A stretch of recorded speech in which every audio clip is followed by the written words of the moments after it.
他、然呢個字都係好自然喺我身上出現。呢個字好表達到嗰種一半一半同工嘅感覺，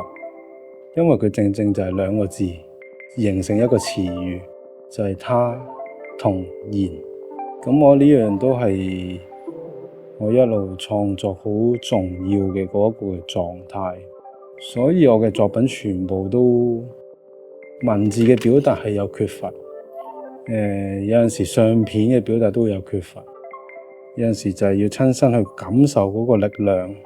而嗰個力量同大自然嘅力量都好似嘅。有陣時你感受個大自然就係要置身於大自然嘅當中，你先會有嗰份感受。你唔能夠從言語表達大自然有幾崇高，有幾寬闊，有幾自然，你要親自感受你先至有嗰種嘅體驗。